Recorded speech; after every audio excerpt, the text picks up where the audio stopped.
अभिनेत्री रेश्मा शिंदे 29 नोव्हेंबरला लग्नबंधनात अडकली। अगदी धूमधडाक्यात रेश्माचा विवाह सोहळा पार पडला। रेश्मा गेली बरीच वर्ष मराठी मनोरंजन विश्वात काम करते आणि त्याचमुळे तिचा भरपूर मोठा मित्रवर्ग मराठी इंडस्ट्रीत तयार झालाय आणि त्याचमुळे रेश्माच्या लग्नात बऱ्याच मराठी कलाकारांची हजेरी पाहायला मिळाली।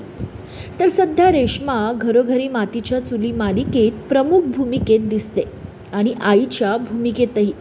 तर याआधी रेश्मा रंग माझा वेगळा मालिकेत देखील 2 मुलींची आई साकारताना दिसलेली। तर नंतर त्या 2 मुली मोठ्या झालेल्याही दाखवल्या होत्या। तर आता त्यापैकी रेश्माच्या मालिकेतील मुलींनीही रेश्माच्या लग्नाला हजेरी लावली होती आणि सोशल मीडियावरून लग्नातले गोड फोटो शेअर केलेत। मराठी मनोरंजन विश्वातील अपडेट्ससाठी सबस्क्राईब करा कलाकट्टाला।